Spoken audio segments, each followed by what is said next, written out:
Hello বন্ধুরা, আশা করি আপনারা সকলে ভালো আছেন। আমি কিছু সময় নেব আপনাদের সঙ্গে।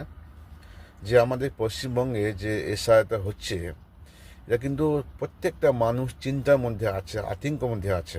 বিশেষ করে মুসলিম সম্প্রদায়ের লোকগুলো বেশিরভাগ আছে।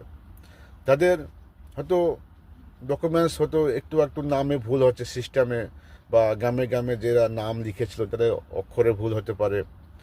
সেই নিয়েও মুসলিমকে বেশিরভাগই বাদ দেওয়ার চেষ্টা চলছে। এটা হচ্ছে ইলেকশন কমিশনারের সব থেকে মোদিজির খাস লোক।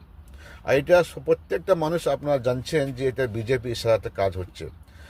ওরা আগে বলেছিল যে যেইভাবে হোক बंगाल बीजेपी का शासन में आएगा। সে লাফড়া করে হোক, এসআর ক্ষমতা হোক, যেইভাবে হোক। আর বেশিরভাগই এই এতে যে মুসলিম ভাইরা বেশিরভাগই পরেশান হয়েছে, মুসিবতের মধ্যে আছে।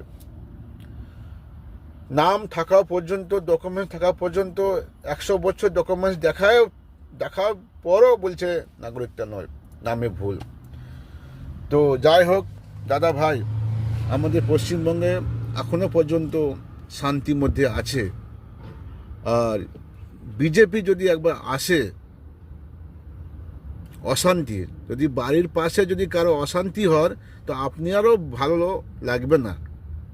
ব্যাপারটা হচ্ছে বিজেপি এলে তো মুসলিমকে বেশিরভাগই পরেশান করবে,